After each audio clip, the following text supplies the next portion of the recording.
Recién se está visualizando. Ahora sí, ya se ve. Ya.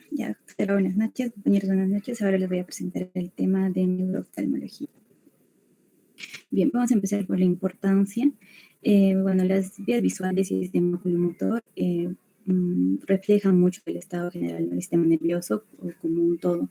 Entonces, alrededor del 35% de las fibras sensitivas que entran al cerebro lo hacen a través de los nervios ópticos y se calcula que el 65% de las enfermedades intracraneales muestran signos o síntomas neurooftalmológicos.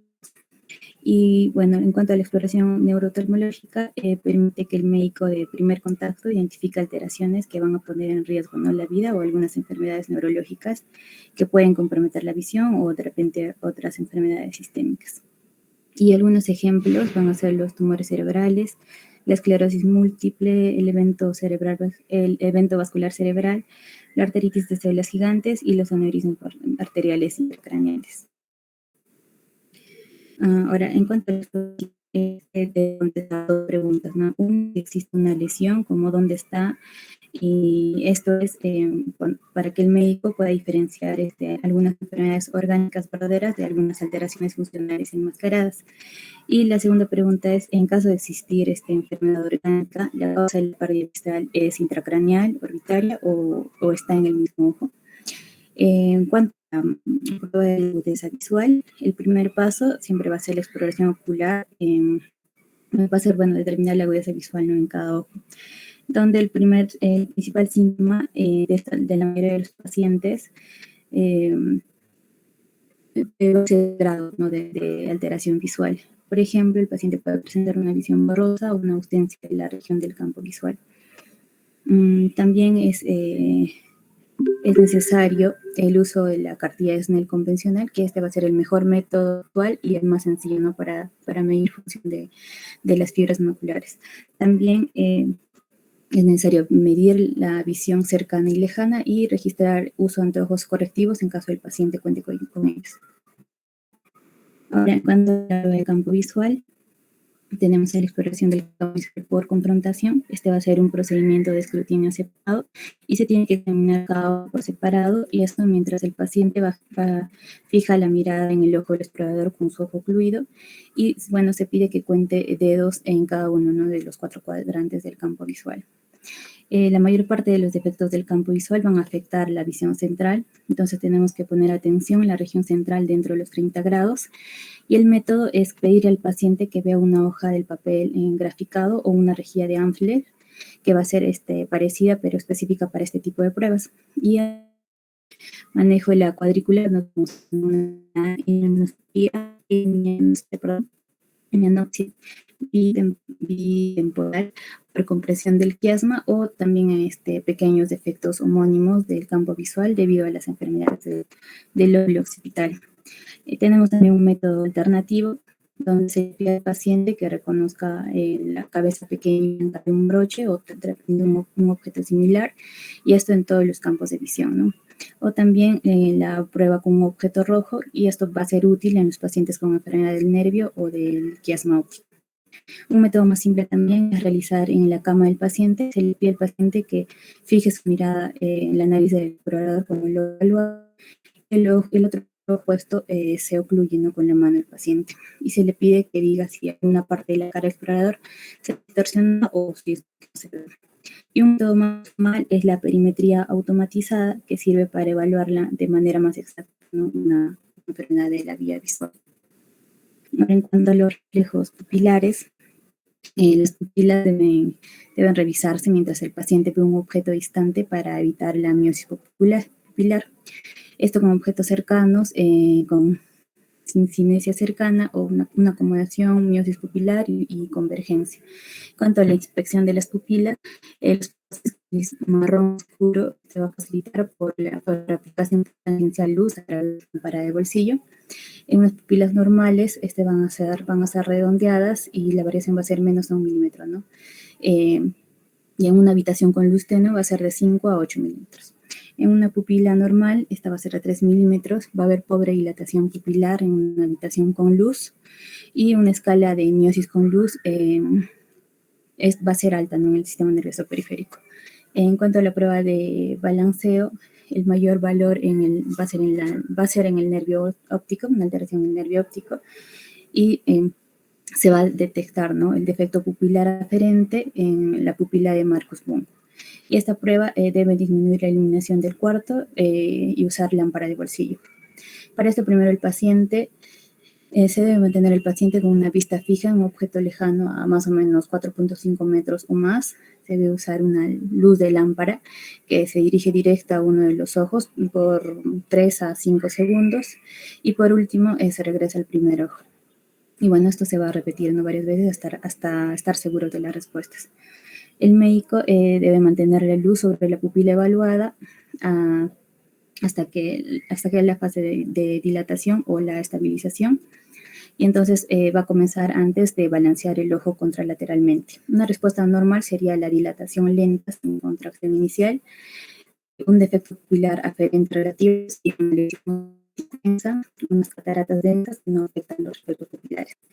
Y nos apoya el diagnóstico el solicitar que el paciente compare, ¿no?, ambos ojos con la brillantez de luz o el color del objeto rojo. Y una neuropatía óptica va a ser cuando la luz no parece ser muy brillante y el objeto rojo aparece colorido con un defecto pupilar aferente. En cuanto a la evaluación de la movilidad ocular, bueno, se evalúa siempre si el paciente refiere visión doble, ¿no?, o alguna sospecha de una enfermedad neurológica. Lo primero que tenemos que hacer es identificar si hay una desviación, luego colocar los ojos en posición primaria de la mirada, y si hay desviación ocular es igual en todos los campos de mirada, ¿no?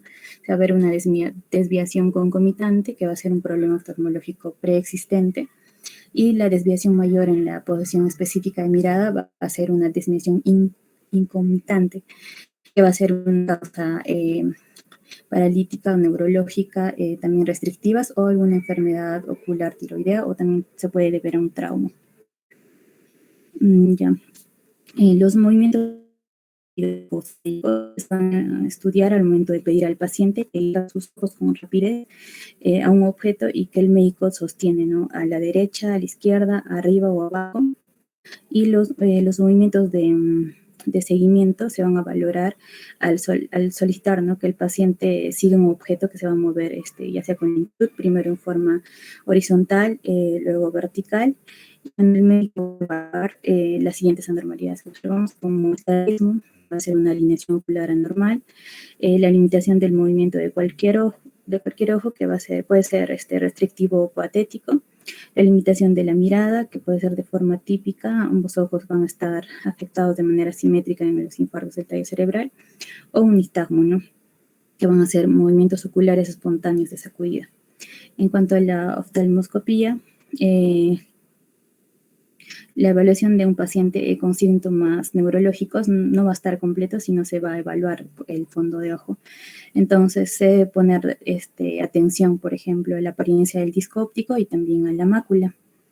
Entonces, en algunas alteraciones neurooftalmológicas, el disco óptico puede estar hematoso y también elevado, y en otras puede estar pálido y atrófico.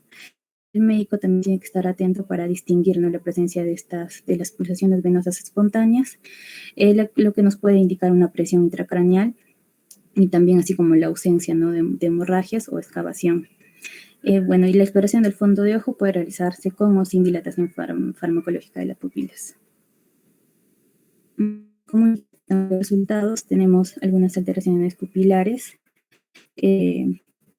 que las alteraciones de la función pupilar están entre los signos de localización más precisos, ¿no?, de la alteración neurológica. Tenemos una pupila dilatada, donde una pupila dilatada es aquella que no va a reaccionar a la luz y suele indicarnos una reacción diferente de reflejo pupilar.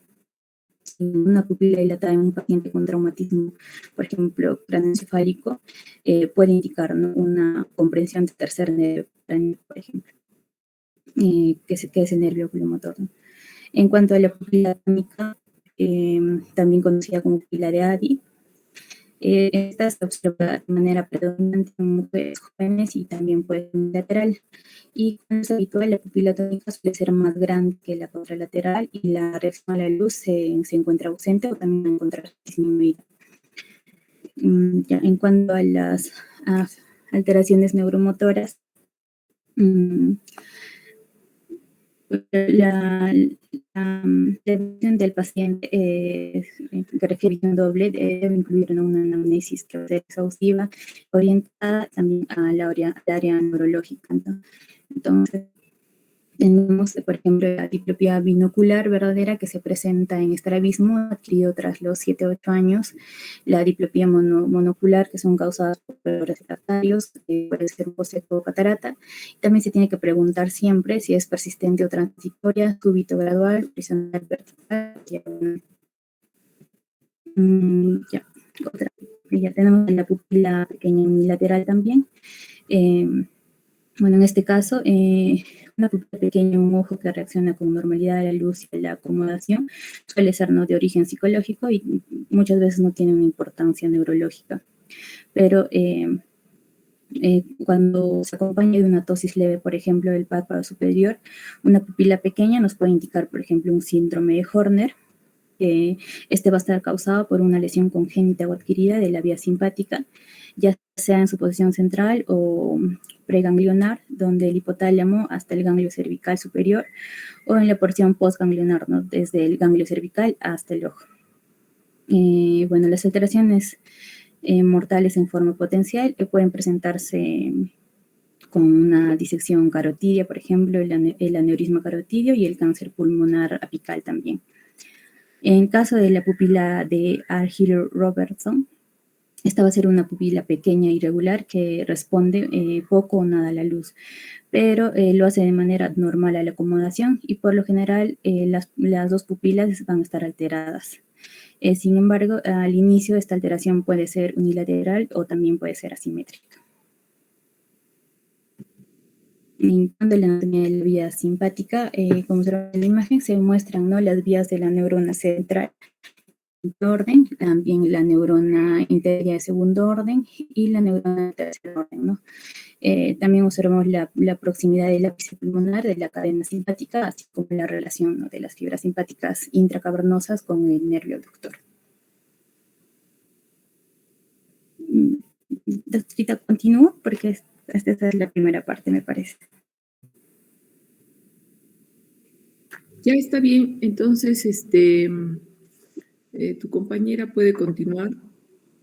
Mariluz. Mientras eso, Romario, ¿a qué se refiere una neuropatía óptica? ¿Cuáles son los síntomas de acuerdo a lo que Karen o Adriana ha estado manifestando? Romario Daniel. Sí, doctora, ¿me escucha? Sí, sí, te escucho.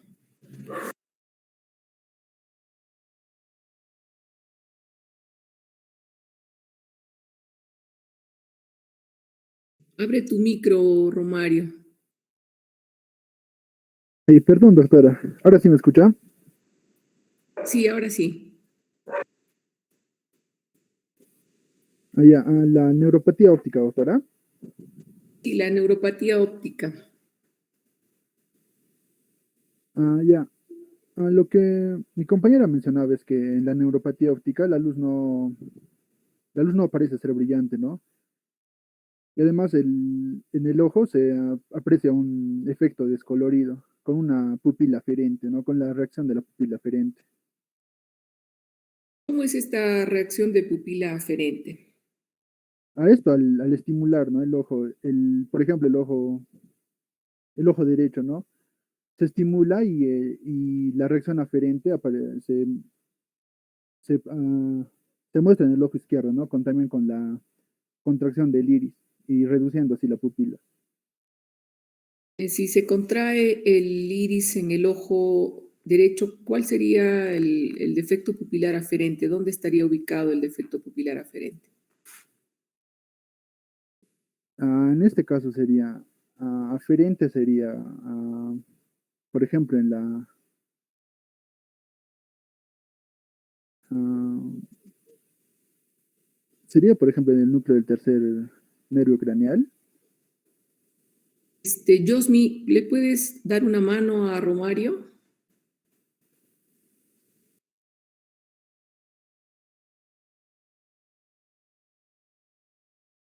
Referencia al defecto pupilar aferente.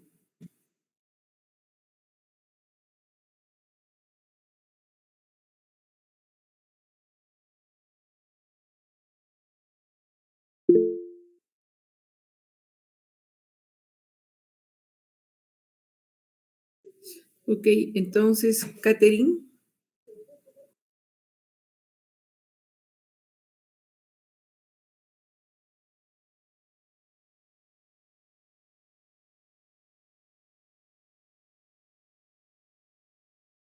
Rodrigo, Nilton, ¿puedes darle una manito a Romario con el tema de defecto pupilar aferente? Eso lo hemos tratado en la parte práctica y también en la teoría. Doctora, en este caso la pupila tiene tendencia a dilatarse y no se contrae en este caso totalmente. Si, por ejemplo, estimulamos el ojo derecho produce una miosis al estimular con la luz intensa y el ojo izquierdo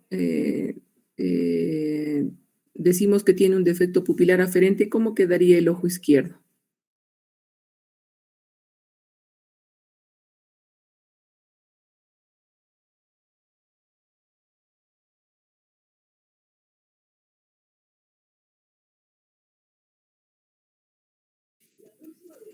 Rodrigo, ¿o alguien que desea intervenir? No quedaría similar, doctora. ¿El otro? No quedaría igual que el ojo derecho. ¿Cómo quedaría? Ah,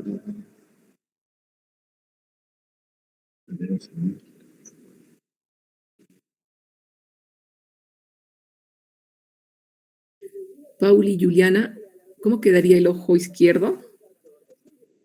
Si estamos hablando de un defecto pupilar aferente en el ojo izquierdo.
Romario, ¿ya la tienes? Pero así se habría una contracción del ojo, o sea, una miosis del ojo izquierdo en este caso, que es que les estimularía el ojo derecho. El ojo izquierdo llegaría a una miosis. Ajá, miosis, se contraería, ¿no? La pupila. ¿Ya? Marcelo, ¿estás de acuerdo?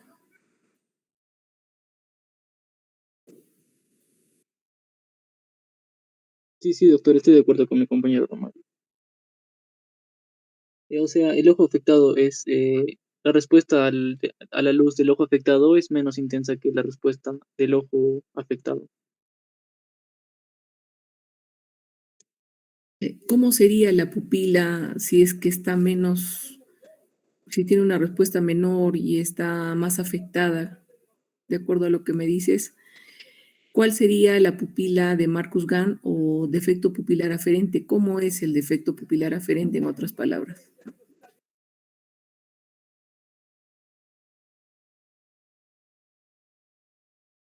O sea, cuando se ilumina el ojo normal hay miosis y cuando se ilumina el ojo anormal habría midriasis, doctor.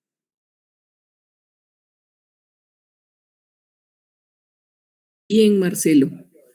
Rodrigo, ¿qué opinas sobre eso? ¿Correcto?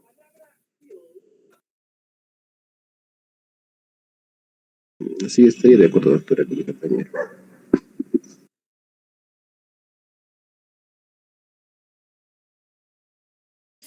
Bien, yo estoy buscando acá un video sobre el efecto pupilar aferente.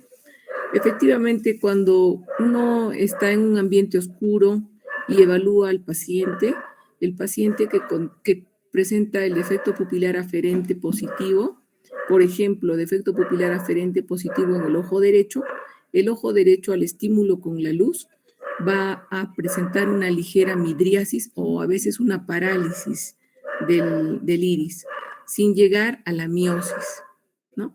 La respuesta normal frente a un estímulo luminoso es que el globo ocular, la pupila, se contraiga, es decir, produzca una miosis. Pero en el defecto pupilar aferente lo que sucede es lo contrario, se queda paralítico la pupila o a veces se dilata un poco inclusive, ¿no?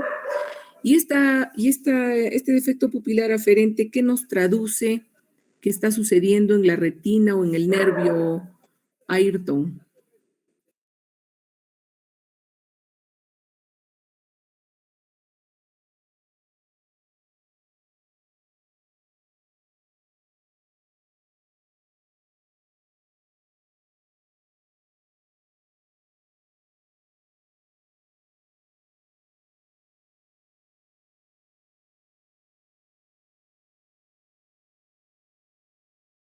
Ayrton,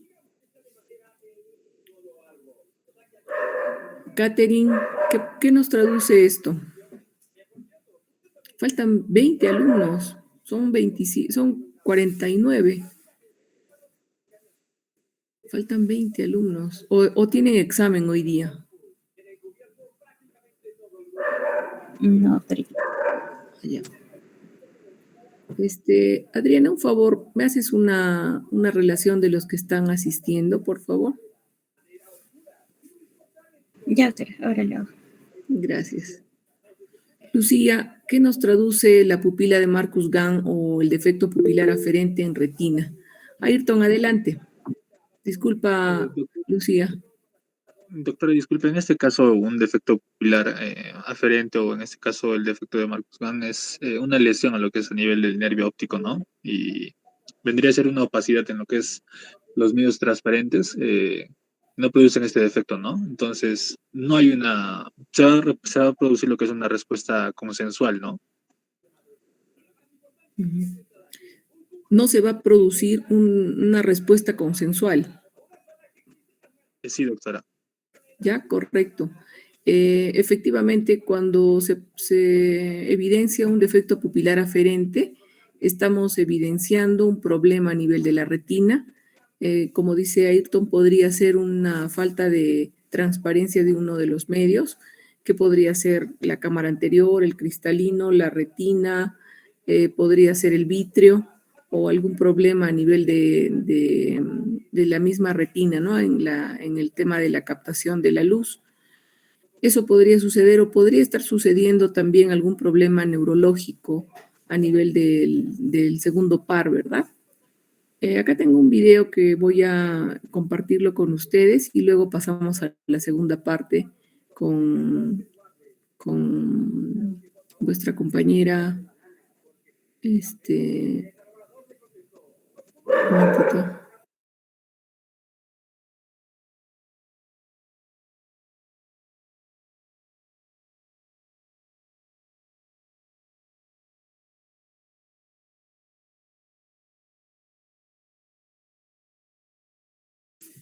¿Se ve la presentación? Sí, doctora, sí.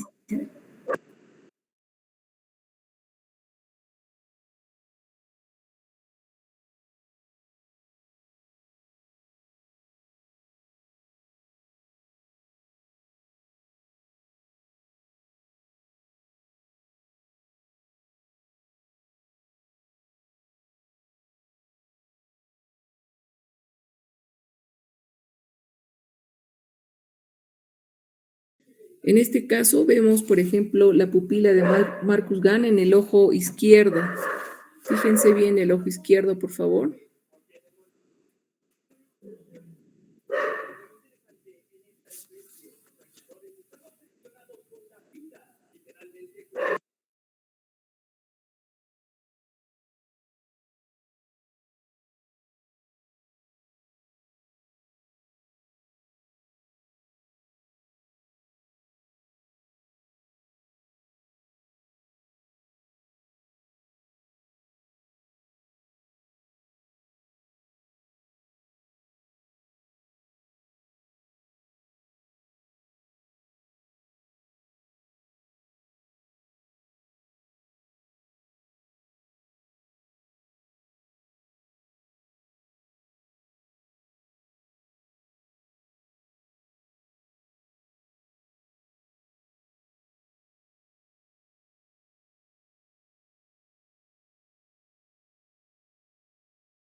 Bien, esa prueba del examen de reflejo pupilar, solamente con eso, digamos, ustedes podrían llevar a una sospecha diagnóstica de un problema a nivel de polo posterior, ¿no? A nivel de retina o a nivel de nervio óptico, solamente con realizar ese examen, ¿no? Y eso lo pueden hacer con una linterna, en un ambiente oscuro, en cualquier lugar, ¿no? Ya sea realizando el internado o haciendo el serum. Un tema que me parece importante para la evaluación es esta pupila de Marcus Gunn. ¿Ya? Entonces, la revisan, por favor. Bien, Marisol, ¿puedes desarrollar la segunda parte, por favor? Marisol abandonado también.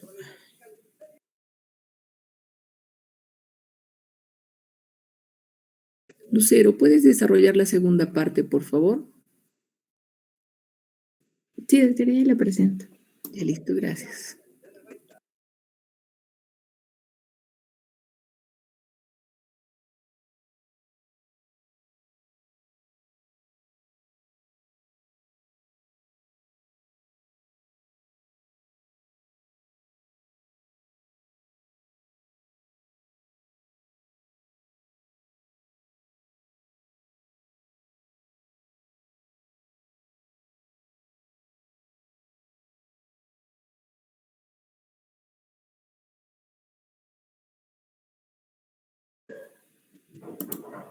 Ya, doctora. Bueno, continuando con la segunda parte, que es la anatomía de la vía simpática, vemos que acá se van a mostrar las vías de la neurona central de la primera, que van a ser una línea sólida. Una neurona intermedia de la segunda orden, que va a ser la de los guiones, y una de tercer orden, que va a ser la punteada. Acá se ve la proximidad del ápice pulmonar a la cadena simpática, así como una relación con las fibras simpáticas intracavernosas con el nervio aductor. Acá observamos la parálisis, por ejemplo, del tercer nervio, acá que es del oculomotor, que va a inervar el músculo que inerva el elevador del párpado superior, al músculo recto medial o interno, al recto superior, al recto inferior y al oblicuo inferior. Esta parálisis va a producir una diplopía horizontal y vertical, dosis del párpado superior, incapacidad de mover el ojo hacia adentro, arriba o abajo, y la pupila dilatada y arrefléctica. Y las causas más frecuentes de la parálisis va a ser una enfermedad arterial oclusiva, aneurisma intracraneal, el traumatismo o tumor cerebral. En la parálisis del cuarto nervio, vamos a ver que este cuarto nervio o cuarto par va a inervar el músculo oblicuo superior y esta va a producir una diplopía vertical. El paciente va a tener una dificultad en la mirada hacia abajo y puede inclinar la cabeza hacia el hombro contralateral para minimizar la diplopía. Dentro de las causas más frecuentes se encuentra el traumatismo craneoencefálico cerrado, a las enfermedades de pequeños pozos cerebrales concomitantes a la diabetes y a la hipertensión. En la parálisis del sexto nervio, que va a inervar el músculo recto lateral, esta va a producir una pérdida de la abducción, una diplopía horizontal con mayor separación de imágenes en la posición de la mirada orientada hacia el lado afectado. Y dentro de las causas más frecuentes encontramos a los tumores craneales, las enfermedades microvasculares, y va a ser más frecuente en mayores de 55 años. Otros Una consulta, Lucero. En estos tres tipos de parálisis, ¿a cuál se le llama la mirada patética, de acuerdo a lo que has descrito, los cuadros de las parálisis de cada uno? al cuarto, doctor. Muy bien, perfecto. Sigue, por favor. Ya. Otras parálisis de los nervios craneales encontramos, por ejemplo, el del quinto nervio, que acá se va a explorar la sensibilidad corneal y facial bilateral de la frente, mejilla y la barbilla. Del séptimo nervio vemos que se va a pedir al paciente que sonría y luego que apriete los ojos mientras el examinador va a intentar abrirlos. Y del octavo se tiene que preguntar si escucha bien los ruidos. Luego tenemos a lo que es la miastenia gravis, que esta puede afectar a cualquier músculo y entonces va a aparecer la tosis y la visión doble y puede manifestarse solo con manifestaciones oculares. Y se caracteriza por la fatiga de la función muscular, incluida la afección del tercero, cuarto y sexto par, la parálisis de la mirada y la oftalmoplegia internuclear. La oftalmoplegia internuclear, acá vamos a ver que las manifestaciones van a ser que los ojos derechos van a estar en la posición primaria de la mirada, con debilidad para aducir el ojo y nistagmo del ojo aductor en la mirada lateral. Y este puede ser uni o bilateral. En ancianos, este va a sugerir una enfermedad de pequeños vasos y en los jóvenes puede deberse a una enfermedad desmielinizante. El nistagmo se caracteriza por un movimiento espontáneo, rítmico, de adelante y atrás de uno o ambos ojos, y la dirección puede ser horizontal, vertical, rotatoria o una combinación. Hay tres formas más comunes que pueden ser benignas y no indican una alteración del sistema nervioso central. Y si existe una alteración del sistema nervioso central, podemos decir que se ha dañado la parte del cerebelo o del tallo cerebral. Las enfermedades del nervio óptico vamos a incluir al edema, secundaria a la elevación de la presión intracraneal, la infiltración, la inflamación e isquemia de la cabeza del nervio óptico. La elevación del disco óptico va a ser una elevación anormal congénita de este disco y esta va a ser una alteración benigna no progresiva, donde los bordes del disco óptico van a encontrarse borrosos, este va a estar elevado y va a haber una excavación ausente. No hay evidencia de un edema o hemorragia y se puede relacionar a una hipermetropía. Las enfermedades del nervio óptico, vemos a la elevación del disco óptico, una elevación anormal congénita, que esta va a ser una alteración benigna no progresiva, donde el disco óptico se va a encontrar elevado. Va a existir una hipermetropía y las drusas con los bordes borrosos y la excavación ausente, y un pulso venoso espontáneo. La elevación congénita de ese disco va a ser llamada la pseudopapiledema. En el ultrasonido del nervio óptico vamos a detectar lo que son las drusas y el líquido perineural, que va a ser el verdadero papiledema, ¿no? Que es con el cual se debe diferenciar. El papiledema ya también va a ser un edema pasivo del disco óptico, secundario a una elevación de la presión intracraneal, que se caracteriza por una hiperemia del disco, tortuosidad de las venas y capilares, el borramiento y elevación de los bordes del disco con hemorragia sobre y alrededor de la cabeza del nervio óptico.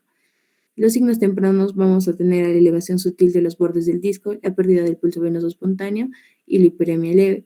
Esta se relaciona con el pseudotumor cerebral y si el papiledema va a ser crónico, no se diagnostica ni se trata en forma temprana y puede terminar en ceguera. La papilitis o neuritis anterior va a ser un edema inflamatorio del disco óptico, indistinguible del papiledema por medio de su apariencia oftalmoscópica. Esta va a ser unilateral, donde va a existir una disminución de la agudeza visual con alteración de la visión de color y el defecto pupilar aferente. La neuritis óptica anterior va a ser diferente de la neuritis óptica retrovulvar, que esta va a caracterizarse por una pérdida visual insidiosa, apariencia normal del nervio óptico y dolor con los movimientos oculares, y se va a relacionar con la esclerosis múltiple. La neuropatía óptica isquémica va a ser el resultado de una oclusión microvascular con vasculopatías mayor de 50 y vamos a tener acá el disco óptico pálido, edematoso, que se acompaña con hemorragias en astilla y pérdida aguda de la agudeza visual y del campo visual altitudinal, ¿no? Que predomina dentro del campo superior e inferior de un ojo. La amaurosis fugaz va a ser una pérdida visual monocular transitoria secundaria a una insuficiencia arterial. Esta va a ser una pérdida visual transitoria mayor de 20 a 40 minutos y se tiene que descartar de una amaurosis fugaz secundaria a un embolismo. En mayores de 50 años se va a producir lo que es el ateroma, que va a afectar a la circulación carotídea ipsilateral o una fuente embólica de origen cardíaco, y se va a ver mediante la oftalmoscopía como una placa refractiva, que se va a llamar la placa de Hollingsworth, que en una bifurcación arterial retiniana. A la evaluación vamos a ver la tasa de sedimentación globular de Westergren, la proteína C reactiva, el ultrasonido carotídeo y el ecocardiograma transesofágico. En mayores de 65, acá se presenta una arteritis de células gigantes que va a ser la arteritis temporal. La atrofia óptica o palidez del disco óptico, este va a ser producido por el daño de cualquier etiología de la capa de las fibras nerviosas de la retina, en especial en el nervio óptico, quiasma o de los tractos. El disco óptico se va a encontrar pálido por una pérdida progresiva de los axones y la alteración del tejido glial. La pseudofaquia, que va a ser un lente intraocular implantado después de la cirugía de la catarata, esta va a ser la causa más común de una pseudoatrofia. Y la atrofia óptica verdadera, donde puede existir una disminución de la agudeza visual o una pérdida del campo visual con una palidez del disco óptico, o si es unilateral, un defecto pupilar aferente relativo. Dentro de las causas tenemos la neuritis óptica previa o un papiledema de larga evolución, la compresión del nervio óptico por un tumor, ya sea un meningioma o un adenoma hipoficiario, el daño isquémico del nervio óptico secundario a una enfermedad de los vasos pequeños o arteritis de células gigantes, el glaucoma y el traumatismo ocular o del nervio óptico previo. Dentro de los efectos en el campo visual tenemos a lo que es el escotoma, que va a ser una isla de disminución o ausencia de la visión dentro del campo visual intacto, la hemenopsia, que va a ser la pérdida de la mitad del campo visual relacionado con una pérdida de la mitad derecha o izquierda del campo visual en el otro ojo. Tenemos también acá adentro la hemenopsia altitudinal, que va a ser la pérdida de la mitad superior o inferior del campo visual observado con frecuencia en enfermedades del nervio óptico. La hemenopsia homónima, que es la pérdida de la mitad, ya sea derecha o izquierda, del campo visual en ambos ojos. Y la bitemporal, que vamos a tener una pérdida de la mitad derecha del campo visual del ojo derecho y de la mitad izquierda del campo del ojo izquierdo.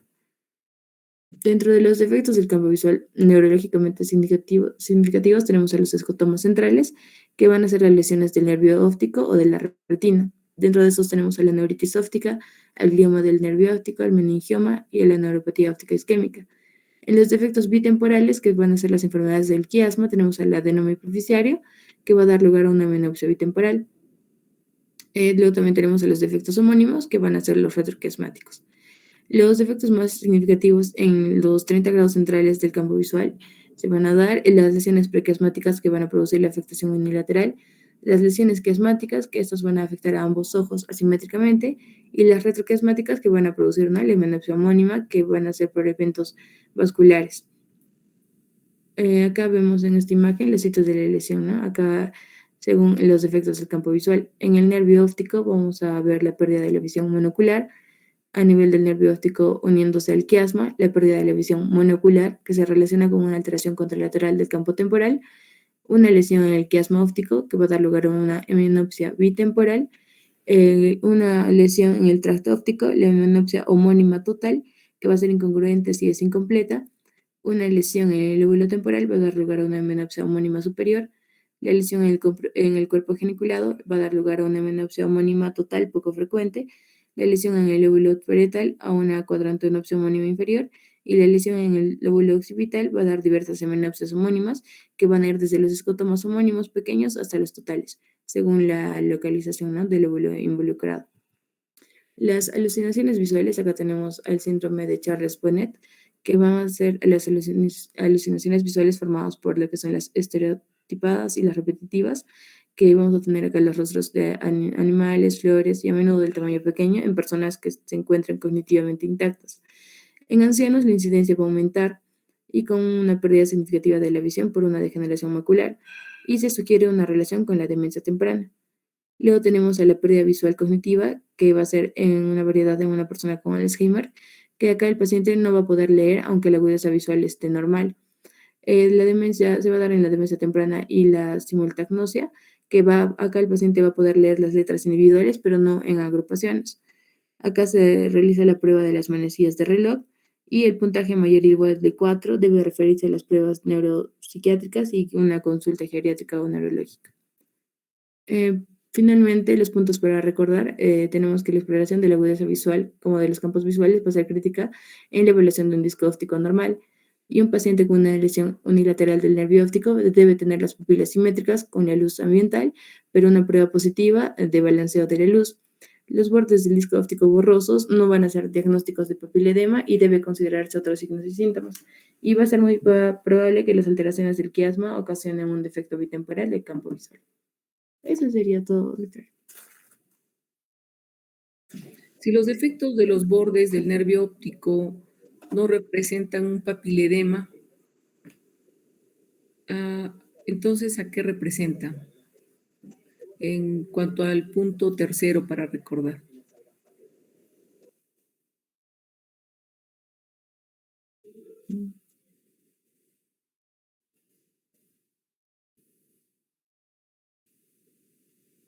¿Qué puede ser, doctora? Tal vez una papilitis o neuritis anterior.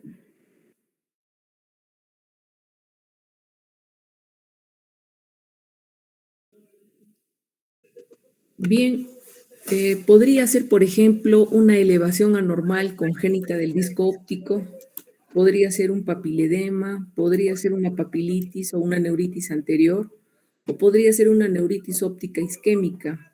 De acuerdo al cuadro que presentaste en un inicio, hace un cuadro comparativo, ¿verdad? Y por ejemplo, en todas ellas se observa el borramiento de los bordes del nervio óptico, pero no todas representan un papiledema, ¿no? Por ejemplo, hay una inflamación del nervio óptico, una neuritis óptica, es decir, una papilitis, y por ejemplo, en este caso hay un edema inflamatorio del disco. No se puede distinguir y decir que no sea un papiledema, ¿no? Nos va a dar la diferencia de la neuritis óptica anterior, porque, por ejemplo, la neuritis óptica retrovulvar o retroocular nos va a presentar una pérdida visual. En cambio, una neuritis óptica anterior no va a haber alteración visual, pero sí cuando observamos con el oftalmoscopio vamos a encontrar un borramiento, un edema inflamatorio del disco, ¿no? Que no nos va a poder hacer una diferencia del papiledema. Por otro lado, el papiledema, recordemos, el papiledema es un edema del disco óptico y esto se presenta generalmente porque hay un incremento en la presión intracraneal, entonces el papiledema es bilateral, ¿no es cierto? Hay alteración bilateral. En algunos casos y en la mayoría, generalmente no podemos evaluar una agudeza visual en estos pacientes, porque generalmente un paciente con elevación de la presión intracraneal está en estado inconsciente muchas veces, ¿no? O está posoperado o está, digamos, en emergencia, en sala de emergencia. Entonces, muy poco nos va a poder ayudar en cuanto a su agudeza visual. Y si es así, si es que el paciente manifiesta su agudeza visual, probablemente vamos a encontrar que está comprometida, ¿no?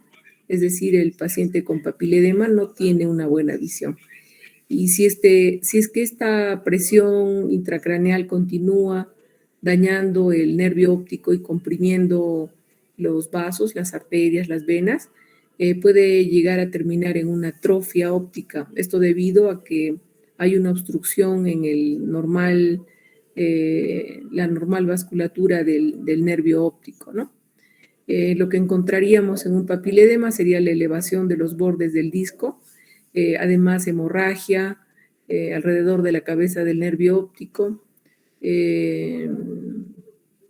Y bueno, hay palidez también, ¿no? En la parte central del nervio óptico. En un inicio un poco de hiperemia, ¿no? Y esto relacionado a tumores intracerebrales, ¿no? Mientras que, por ejemplo, en la neuropatía óptica isquémica vamos a encontrar alteración a nivel del disco óptico, va a estar pálido, edematoso, y también presenta hemorragias de tipo astilla. Y la pérdida visual en este caso, al ser isquémico, es una pérdida de agudeza visual aguda, ¿no? El campo visual está alterado, el campo visual altitudinal está alterado, ya sea un campo superior o un campo inferior, ¿no? Esto debido a una obstrucción de tipo isquémica, ¿no? Es por eso que no todos los papiledemas representan, como decías en el tercer punto, no todo papiledema representa pérdida visual, ¿no? Sí, doctora.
Esto es importante que ustedes puedan revisar, sobre todo la parte de neurooftalmología, ya que esto van a ver ustedes en el internado o en el CERUM.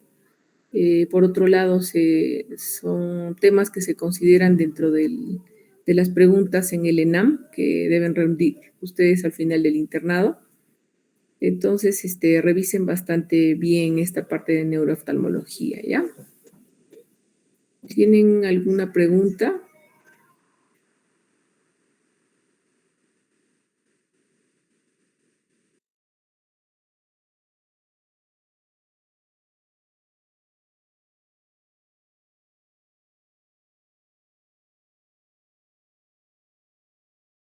Otro tema de importancia que también ha hablado vuestra compañera es las alteraciones altitudinales, ¿no? Que hay, por ejemplo, en cuanto a las pérdidas de campo visual. ¿Qué cosa es un escotoma? ¿Cómo se observa un escotoma, una hemianopsia bitemporal, una hemianopsia homónima? ¿A qué se refiere? Preguntas de ese tipo es que también se realizan en el examen del ENAM, ¿ya? ¿Qué cosa es una hemianopsia altitudinal? Entonces, esto también revísenlo, ¿ya? No sé si tienen preguntas en Ya, referencia a esto. Y en el examen, como la vez pasada conversamos, van a ser 20 preguntas de esta segunda parte de oftalmología. Lo voy a desarrollar y vamos a ver más o menos en cuánto tiempo se puede desarrollar este segundo aporte. Y ya les estoy enviando la invitación. Ya, pero de acuerdo a lo que conversamos con Adriana, queda como fecha el día 20, ¿no? 9 de la noche. Sí, doctora, por favor.